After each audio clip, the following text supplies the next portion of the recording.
नर्मदे हर। देखिए अभी हम हैं मध्य प्रदेश के शहडोल डिस्ट्रिक्ट में बुढ़ार कस्बे में, और हमारे साथ बैठी हुई हैं मधु छावड़ा जी। नमस्कार।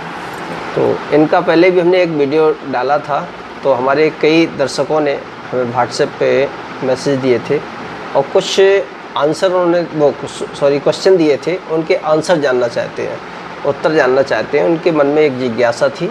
तो हालांकि बार बार बुढ़ार आना हमारे लिए संभव नहीं था, लेकिन जब कई एक प्रश्न हो गए तो मैंने सोचा कि क्यों ना एक बार दर्शकों की इच्छा को देखा जाए। तो कुछ प्रश्न थे जिसे हम अभी पढ़ के सुनाते हैं। कि जैसे कुछ लोग जानना चाहते थे कि आप लोगों की समस्या का समाधान कैसे करती हैं। जैसे कुछ लोग जानना चाहते थे कि जैसे कोई पीड़ित व्यक्ति है तो उसकी समस्या है, तो उसका समाधान कैसे होगा, क्या उसको यहाँ लाना पड़ेगा या नहीं लाना पड़ेगा, या किस तरीके से करते हैं। या कुछ लोग ये जानना चाहते थे कि ये सूक्ष्म एनर्जी क्या होती है। मतलब कुछ ऐसे कुछ सवाल थे लोगों के, तो उनमें से कुछ सवाल हमने नोट किए हैं और आज मैं मधु जी से जानना चाहेंगे कि उनके सवालों का जवाब उन्हें मिल सके। तो आइए, पहला सवाल हमारा है मधु जी आपसे कि आप लोगों की समस्याओं का समाधान कैसे करती हैं। कि क्या पीड़ित व्यक्ति को यहाँ लाना पड़ता है या कैसे, क्या होता है? हाँ, यहाँ लाने की जरूरत नहीं, और ला भी सकते हैं। अच्छा। लाए तो अच्छा है, नहीं ला सकते तो नाम से, नाम में उनकी एनर्जी है। पहले तो नाम से ही देख लेते हैं सब कुछ, उसके बाद आवश्यकता पड़ी तो कुंडली भी बनाते हैं। कुंडली फोन द्वारा हाँ, फोन द्वारा का डेट ऑफ बर्थ लेके, समय लेके, कुंडली के द्वारा क्या ग्रह योग है। सबसे पहले एनर्जी से ही, उनके नाम की एनर्जी से ही उनके बारे में हम जान जाते हैं कि समस्या कहाँ से आ रही है। क्या कोई पितृदोष है, या किसी देवी देवताओं का दोष है, या कहीं से कोई बाधा आ रही है, भूत की, प्रेत की, या तंत्र की, या कहाँ से कोई नेगेटिव ऊर्जा है या पॉजिटिव ऊर्जा है। इस तरह से पहले उनकी समस्या देखते हैं हम। तो कई तरीके हैं समस्या देखने के जी, और फिर उसके बाद उनसे पूछते हैं कि क्या ऐसा है आपके साथ। जैसे अभी आपने बताया तंत्र बाधा, तो ये तंत्र बाधा क्या होती है? एक प्रश्न ये भी था। जी, ये शास्त्रों में, जैसे दुर्गा सप्तशती है, सभी शास्त्रों में इसका वर्णन है। तंत्र एक अविचार प्रयोग है, ये किसी अभिप्राय से किया जाता है, किसी मकसद से किया जाता है। आजकल ज़्यादातर इसको नेगेटिव वे में ही लेते हैं। मारण, मोहन, उच्चाटन, वशीकरण, मंद मारण, स्तंभन, ये सब क्रियाएं हैं। ये शास्त्रों में शिव जी के द्वारा मतलब ये बताए गए ये प्रयोग है। दुर्गा सप्तशती में सब वर्णन है, और सभी जगह और भी चीज़ों में वर्णन है। तो पहले तो ये देखते हैं कि इनमें कौन सा प्रयोग है, उस सूक्ष्म एनर्जी के द्वारा हम देखते हैं। गुरु कृपा से, इष्ट साधना के द्वारा ही समझ में आता है। ये कुंडली से भी नहीं समझ में आएगा, उनकी एनर्जी से समझ में आता है कि इनमें कोई तंत्र बाधा है, कि क्या कोई नेगेटिव ऊर्जा अपने से आ गई है कहीं से, या कोई देवी देवता। पहले तो देखते हैं, उसके बाद गुरु की शक्ति से ही तंत्र बाधा का निवारण होता है। अच्छा। तो अच्छा, इसके बाद एक प्रश्न ये था। देखिए, तंत्र बाधा से उनके जो लक्षण है उससे भी वो समझ सकते हैं कि हमें तंत्र बाधा है। अच्छा, वो खुद समझ सकते हैं। तो ऐसे क्या लक्षण? मान लीजिए किसी के ऊपर वशीकरण है, ज़्यादातर लोग वशीकरण, मोहनी, ये क्रिया कराते लोग अपने ही घरों में करा देते हैं। हाँ, ये बहुत ज़्यादा शिकायतें रहती हैं परिवारों में। हाँ, कि किसी ने कुछ करा दिया है, ये उसका भी है, वैसा हो गया। खासकर सब क्रियाओं का अलग अलग लक्षण है विशेष रूप से। तो जैसे मोहनी के वशीकरण है, तो वो व्यक्ति जिसने किया है उसका जो माइंड है वो माइंड से कैप्चर किया जाता है। वशीकरण मतलब माइंड से। एक तरह से वो धीरे धीरे सेंसलेस होने लगते हैं, दिखाई देंगे सब ऐसे ही करते, लेकिन उनकी खुद की एनर्जी काम करना बंद कर देती। अब वो उस एनर्जी से चलने लगते हैं जिसने तंत्र किया है। अच्छा, उधर अट्रैक्ट होने लगते हैं। लेकिन उनकी खुद की सोच समझने की शक्ति, और ये जब बहुत दिन बीत जाते हैं, धीरे धीरे सिर में दर्द होना, कुछ समझ में नहीं आना, तो वो धीरे धीरे एक पागलपन की स्थिति बनती है। ज़्यादातर लोग इसी तरह से मतलब दिमाग से विक्षिप्त हो जाते हैं। अच्छा जी, अच्छा जी। अच्छा। उसके बाद मान लीजिए उच्चाटन क्रिया है, उसका अलग लक्षण है कि व्यक्ति का घर में मन नहीं लगता या कहीं मन नहीं लगता। मान लीजिए वो कहीं काम कर रहा है तो वो उसका वहाँ भी मन नहीं लगेगा, वो वहाँ से भी जाएगा फिर घर से भी रहेगा। कई लोग ऐसे आते हैं, एक अभी है जो घर से गायब है वो, और लोग बहुत पता कर रहे हैं वो आ नहीं रहा है, तो देखिए तो वहाँ से उच्चाटन क्रिया है। तो अच्छा। उसका मन ही भटकता रहता है, वो खुद भटकता रहता है। मतलब उच्चाटन क्रिया अगर करा दी जाए तो व्यक्ति फिर एक जगह नहीं टिक पाता। अच्छा। काम भी कर रहा है तो वहाँ मन नहीं लगेगा, घर में मन नहीं लगेगा, एक तो भटकता रहेगा, बाद में वो भी एक तरह से पागलपन की स्थिति आती है। बहुत सारे लोग जो उच्चाटन क्रिया से भटक रहे हैं आज भी, घर से लापता हो जाते हैं, नहीं मिलते। एक स्तंभन होता है जिसमें कार्य को रोक देना, उसकी गति रुक जाती है। चाहिए कोई भी कार्य चल रहा है, वो कार्य सफल नहीं हो रहा है, कोई ना कोई बंद, हर तरह से वो उसकी एनर्जी बंद हो जाती है। तो एक समस्या नहीं, कई समस्या फिर धीरे धीरे चिड़चिड़ापन आना, घर में कलह हो जाना, जहाँ वो बैठे वहाँ की एनर्जी प्रभावित होने लगती है।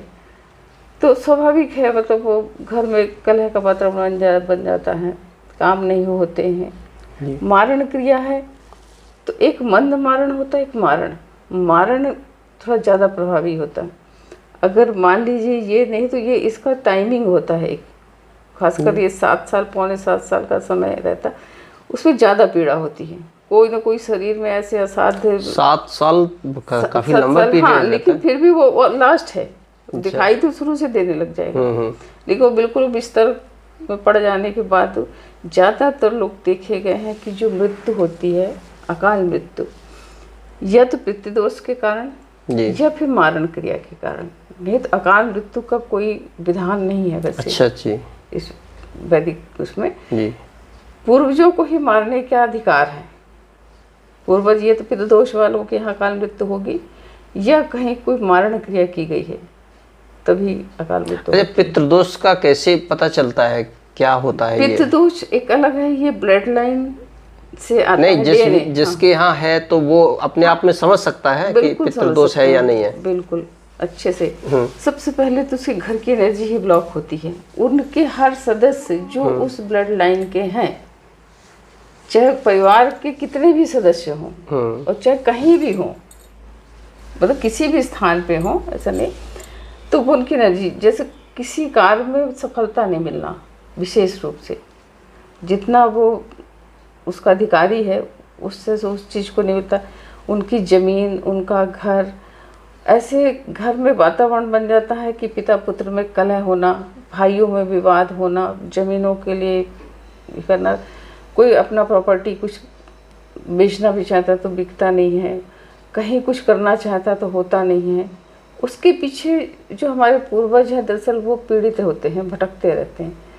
वो घर में मंगल काम बहुत सुखी होने नहीं देंगे, इसलिए कि वो खुद पीड़ित है। उनका ये है कि जी बहुत सारे पुण्य कार्य करने चाहिए या अपने पितरों को श्राद्ध कर्म से उनको मुक्त करना चाहिए। लेकिन अभी कुछ समय से, कई पीढ़ियों से ऐसा आया है कि लोग, एक तो जानकारी का अभाव, दूसरा पात्रता।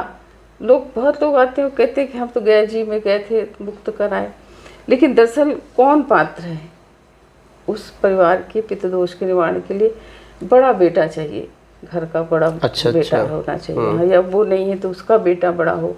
इस तरह से एक बड़े बेटे के द्वारा ही मुक्ति का शास्त्रों में विधान है। अच्छा, अगर बड़ा बेटा वायदेव्य नहीं है तो लोग कहते हैं कि सबसे छोटा हो। वो छोटा भी नहीं आता, जो हम एनर्जी से देखते हैं कि उसके द्वारा, उसके लिए फिर प्रतिनिधि बना के पूजा की जाती है, उनका डीएनए के द्वारा लेके, मतलब कोई ब्राह्मण के द्वारा प्रतिनिधि बना दिया, तो उसमें थोड़ा सा लंबी प्रक्रिया है।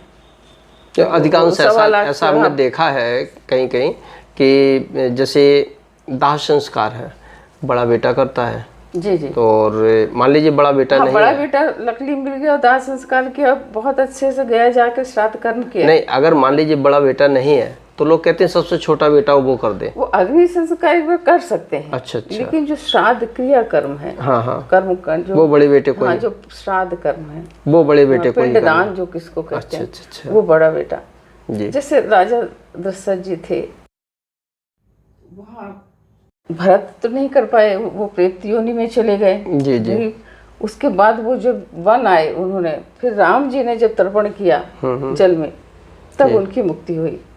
अच्छा हाँ अच्छा जी। अच्छा। तो इस तरह से ये पूरा शास्त्र में है ही है कि बड़ा बेटा कर, मान ली नहीं है। ज्यादातर क्या होता है, पितृ दोष वाले घरों में बड़ा बेटा नहीं होता, या असमय उनकी मृत्यु हो जाती है बड़े पिताजी की, या कोई ऐसा असाध्य रोग हो जाता है जिससे वो करने के लायक नहीं रहते। मतलब तो बहुत सारी समस्या घर में, जितने भी, जैसे कई बच्चे जो अपंग अपाहिज होते हैं या मेंटल डिस्टर्ब होते हैं, वो भी पितृदोष का लक्षण है।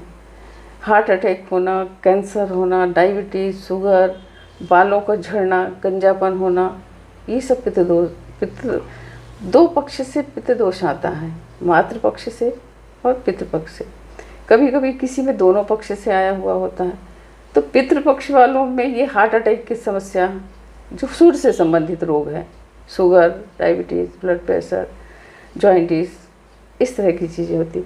लेकिन मातृपक्ष से आया हुआ है तो अस्थमा, दमा, एलर्जी, साइनस, चश्मा लग जाना बहुत जल्दी जी। पागलपन जैसी स्थिति, ये चंद्रमा के दोष हैं। और जिन बच्चों में दोनों तरफ से आया हुआ है वो ज़्यादा पीड़ित होते हैं। अच्छा अच्छा अच्छा। ये तो हाँ, तो ये इसमें बिना शास्त्रीय पद्धति, जो वैदिक शास्त्र के जो है, उसके बिना कोई उपाय नहीं है उसकी मुक्ति का। अच्छा, तो इससे हो जाता है? जी, इससे मुक्ति हो जाती है बिल्कुल। अच्छा, एक प्रश्न और था। एक हमारे दर्शक हैं, उन्होंने लिखा है कि सूक्ष्म एनर्जी क्या है, जैसे लोग बताते हैं। जी जी। तो सूक्ष्म एनर्जी का तो ऐसे शाब्दिक अर्थ अपन ये लगाते कि जो दिखाई नहीं देता, जो इन आँखों से दिखाई नहीं दे रहा है, उसको सूक्ष्म एनर्जी कहते हैं। लेकिन सूक्ष्म एनर्जी के अंतर्गत बहुत सारी एनर्जी आती हैं, जिसमें पॉजिटिव भी है, निगेटिव भी है। ईश्वर की भी एनर्जी एक सूक्ष्म एनर्जी ही है, ऊर्जा है ना। किसी की भी शक्ति, ऊर्जा, सब कुछ उस एनर्जी से ही चलता है। जड़ चेतन चराचर जगत सब एनर्जी से ही काम करते हैं। एक पत्थर में भी एनर्जी है। आज हम रत्न धारण करते हैं तो उसमें एनर्जी है, इसलिए धारण करते हैं। ये मूर्ति में ही है, किसी में भी। बस ये देखना होता है कि किस में निगेटिव है, किस में पॉजिटिव है। अच्छा। तो जैसे ज्यादातर जो लोग अपन आर्टिफिशियल, तो ये नेगेटिव पॉजिटिव आप कैसे देखते हैं? ये कि यंत्र के माध्यम से हम देखते हैं, गुरु के पास है। अच्छा अच्छा। जी जी। ये अच्छा, ये इसका, हाँ। अच्छा, आपका कोई पूजा पाठ का हो रहा हो? जी।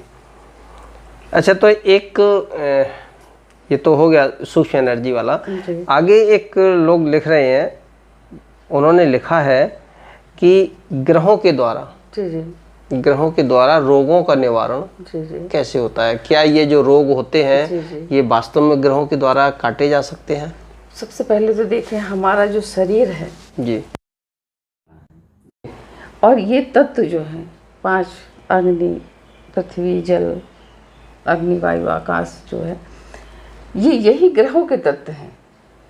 यही ग्रह के यही तत्व है।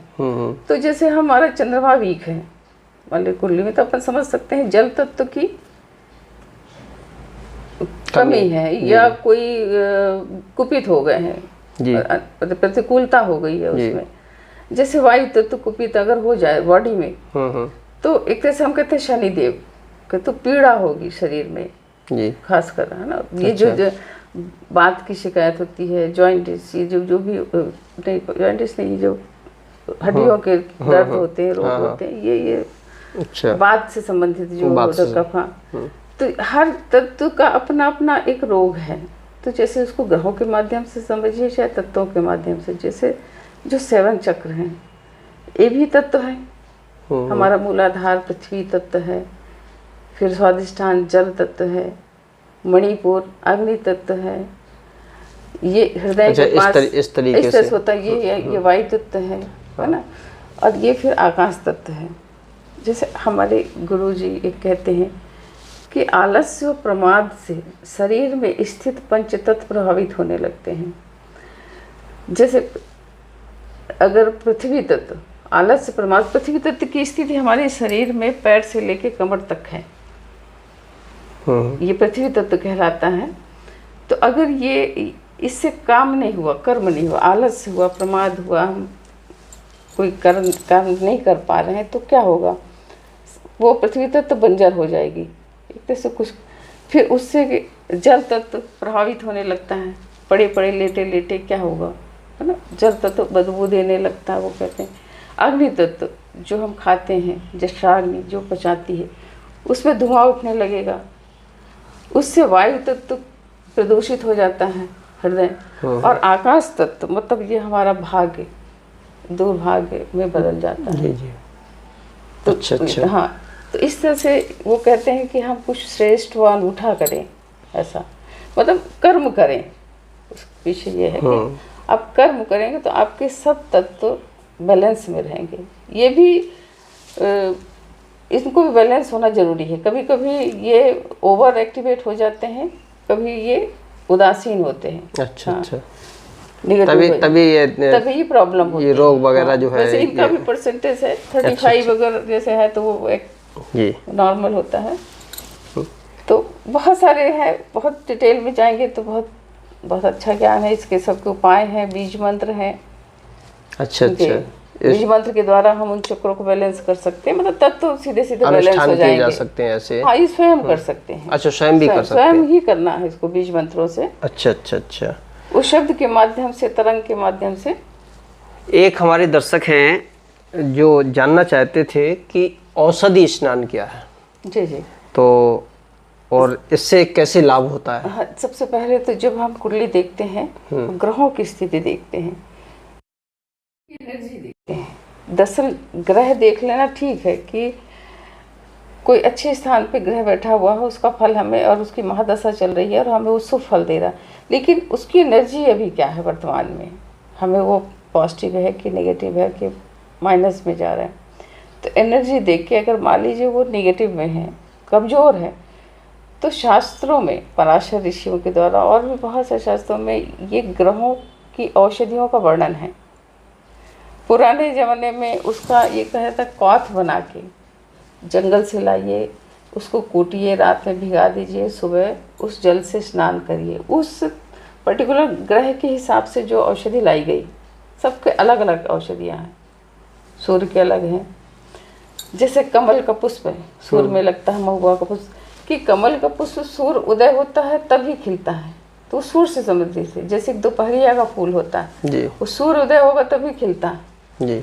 इसी तरह से चंद्रमा में कुमुदनी डलती है जो रात को खिलती है। मतलब इतना अद्भुत विज्ञान है ज्योतिष, खासकर, जिससे सभी तरह के रोगों से मुक्ति हो सकती है। अगर कोई तंत्र ना हो या पित्तदोष ना हो तो उनके ग्रहों को बैलेंस करके, तो इस तरह से औषधियों को जानकर कि ये औषधि इस ग्रह के लिए है, तो पहले ये था कि भिगाओ रात में और सुबह उसका स्नान करना है उसी जल से। हाँ, लेकिन हमने देखा ये 2013 में कि हर व्यक्ति, आजकल इतना इंस्टेंट का जमाना है कि सब कुछ रेडीमेड चाहिए। जी। हाँ। ना कोई औषधि लाएगा, ना भिगाएगा, ना सुबह नहाएगा, इतना समय नहीं है ना। तो हम सबसे पहले उसको हमने एक पोटली में पीस के बनाया, मतलब सुखा के उसका पाउडर फॉर्म में बनाया। अच्छा जी। कि इसको ये कुछ न करें, सुबह उठ के बस इतना ध्यान करें कि जल में डाल दें और उससे स्नान कर लें। जैसे सूर्य है तो सूर्य की औषधि इसको डालें। अच्छा। सूर्य देव का ध्यान, तो वो आपके पास अवेलेबल है? जी, वो पाउडर फॉर्म में पहले हम दिए कई साल। फिर मैंने देखा कि लोग पाउडर फॉर्म में भी भूल जाते हैं, यानी कि कौन भिगाए पानी में नहाने के समय, और थोड़ा सा उसका कण डस्ट आता है, बालों में आता है, शरीर में आता है, तो लोगों को थोड़ा सा उससे प्रॉब्लम होती। तो फिर उसका अर्क बनाना शुरू किया। अच्छा। अर्क जी, उसको ये जो पद्धति है, उस अर्क का बहुत ज़्यादा इफेक्ट है, मतलब उस पाउडर फॉर्म से कई गुना पावर अर्क में आ गया। अच्छा। तो वो हमारे पास है अभी। अच्छा, अर्क आप वो बनाते हैं? मतलब जी, ग्रहों के हिसाब से अर्क बनाते हैं। ग्रहों के हिसाब से पहले देखकर उसकी एनर्जी, तो अर्क से फिर कैसे प्रयोग करते हैं उनका? अर्क को बस स्प्रे जैसे अपन कोई भी फ्रेगनेंस करते हैं। अच्छा। हाँ, जी, अच्छा। हाँ, इस तरह से करते। मान लीजिए कोई ग्रह अगर प्रॉब्लम कर रहा है तो उस ग्रह का अर्क लेकर के स्प्रे कर लिया, बस तो उस दिन पर्टिकुलर उस दिन। अच्छा, उस दिन के लिए, उसका भी समय है कि आप 12 बजे के पहले उसको डाल लें तो दिन में 12 बजे से पहले तो उसका एक प्रभाव आपके बॉडी में रहा है आगे दिन भर। अच्छा, दिन में 12 बजे के बाद अगर डालते हैं तो जी सब ये जागृत हैं, समझ लीजिए ये देवता हैं, जागृत हैं। इनकी जरा सी अवहेलना, अपनी ऊर्जाओं को वो बंद कर देते हैं। अपन को लगता है कि नहीं ये कुछ भी हम किसी भी समय डाल सकते हैं, ऐसा नहीं, तुरंत वो अपनी एनर्जी देना बंद कर देंगे। अच्छा। जैसे कोई भी हो, कोई प्रणाम कर रहा है, मान लीजिए आप प्रसन्न है तो आप बहुत अच्छे से आशीर्वाद दे पाएंगे। लेकिन कहीं कहीं नाराजगी है तो वो एनर्जी नहीं फ्लो हो पाती अगले को। तो इसी तरह से हर ग्रहों में, देवताओं में, सब में अपनी एक एनर्जी है। तो इसलिए उनको प्रणाम करके और टाइम से डाला जाए तो वो हमारे ये बहुत सारे लोग का अनुभव हम बाद में शेयर करेंगे कि जो यूज करते हैं। अच्छा। तो अच्छा, इसी क्रम में हम आगे एक हमारे दर्शक जानना चाहते थे कि भूत प्रेत बाधा क्या है, ये एक और इससे बचा कैसे जा सकता है? क्या कोई ऐसा उपाय है जो स्वयं बच सकते हैं उससे? वैसे सदाचार का पालन ये शास्त्रों में है करने से। सदाचार, ईश्वर का ध्यान। पहले तो आप ये बताइए भूत बाधा होती क्या है? सूक्ष्म, ये नेगेटिव ऊर्जा है। अच्छा। जैसे ये हम यही सब संसार की ही एनर्जी जो नेगेटिव काम करते हैं, वो जब मर जाते, चले जाते, तो वो अतृप्त आत्माएं भटकती रहती हैं, जो अकाल मृत्यु मरते हैं या ऐसे जो गलत काम करके जो चले जाते हैं, जिनकी इच्छाएं अपनी बात की रहती है, आत्मा भटकती थी। वही भटकती आत्माएं एक तरह से भूत प्रेत है।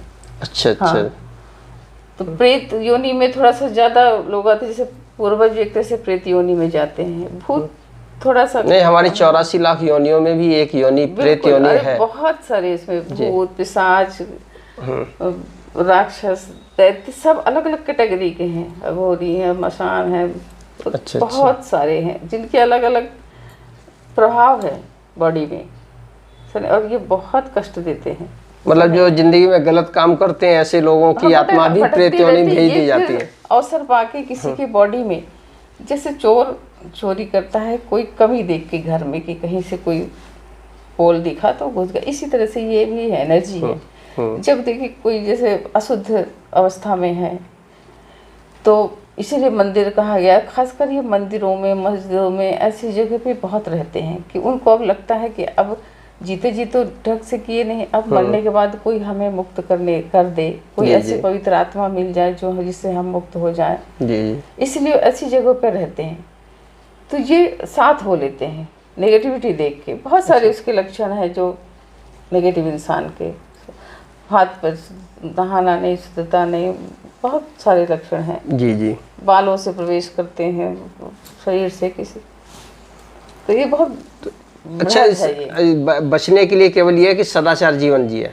हाँ, बहुत स्वच्छता रखें। मान लीजिए वो कोई अगर प्रेत बाधा हमें, कवच का विधान है अपने शास्त्रों में। अच्छा। जो 12 घंटे विशेष रूप से काम करता है। अच्छा। जैसे तो वो कौन सा कवच है? राम रक्षा स्त्रोत है जैसे, है ना, हनुमान कवच है, दुर्गा कवच है, बहुत सारे कवच हैं। अच्छा। इन कवच का अगर पाठ करते हैं, कवच है जी। अच्छा, इन कवचों का पाठ करते हैं तो इनसे बचा जा सकता है। लेकिन उसका एक टाइमिंग है, ऐसा नहीं कि एक बार कर लिए तो आप 12 घंटे तक का विशेष प्रभाव रहता है। तो मतलब मतलब हमारे पूर्वजों ने पूजा पाठ की पद्धति इसीलिए रखी। अच्छा। इन चीजों से बचा जा सके। कहा गया है कि खासकर अमावस्या, पूर्णिमा को आप किसी तीर्थ स्थान की नदी में जाके स्नान करें, क्योंकि जब स्नान करते हैं तो वो जो आत्माएं होती हैं जो आपके ऊपर चढ़ी, वो नदी में उनको भी स्नान मिल जाता तो वो तृप्ति हो जाती है, वो छोड़ देते हैं, वो वहीं रह जाते हैं, वहां से मुक्त होते हैं। अच्छा। ये भी विधान।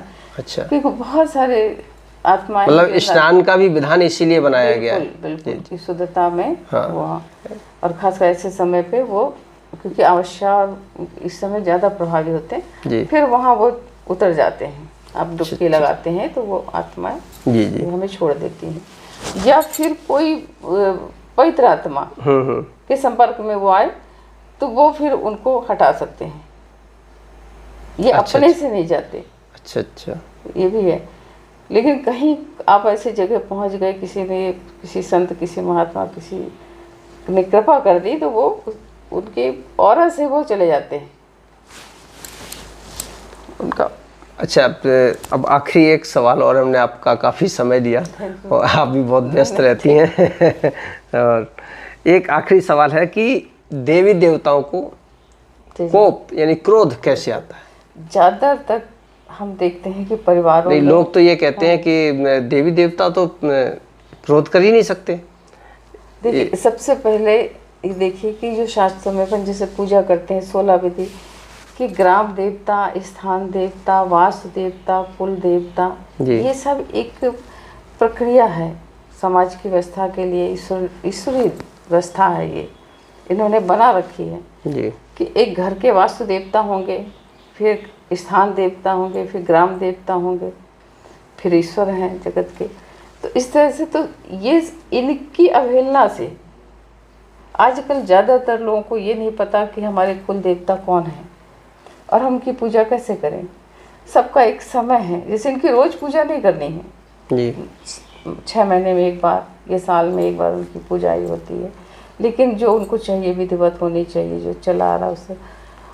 या ज़्यादातर हम ऐसे स्थान पे गए जहाँ हमने प्रणाम नहीं किया, अवहेलना कर दी, कोई ऐसा गंदा कुछ कर दिया, तो उनका कोप आ जाता है, वो तुरंत रुष्ट हो जाते हैं जी। आपकी हाँ, वो रुष्ट हुए, आप उनकी एनर्जी बंद हो जाती है। फिर वो पीड़ित हो जाएंगे, हाँ, वो बीमार पड़ जाएंगे या उनके यहाँ कुछ काम नहीं बनेगा, तकलीफ बढ़ जाएगी। तो उनसे बचने का उपाय? बचने के लिए सबसे पहले तो हम जो देखते हैं अपने माध्यम से कि उनको हमसे संपर्क करना पड़ेगा या और कहीं संपर्क कर सकते हैं, कि हम देखते हैं कि कौन सी देवी है, पहले तो ये पता करते हैं। आप देवी देवता ऐसा नहीं कि आप कहीं भी जाके क्षमा मांग सकते हैं, पर्टिकुलर देवी कौन सी है जो आपके ऊपर कुपित है, कहाँ से है, किस स्थान से है, इसका पता लगाते हैं। तो वो पता लग जाता है कि हाँ, अमुक स्थान की देवी है। फिर उनको क्षमा मंगवाते हैं उनके अनुरूप इस तरह से।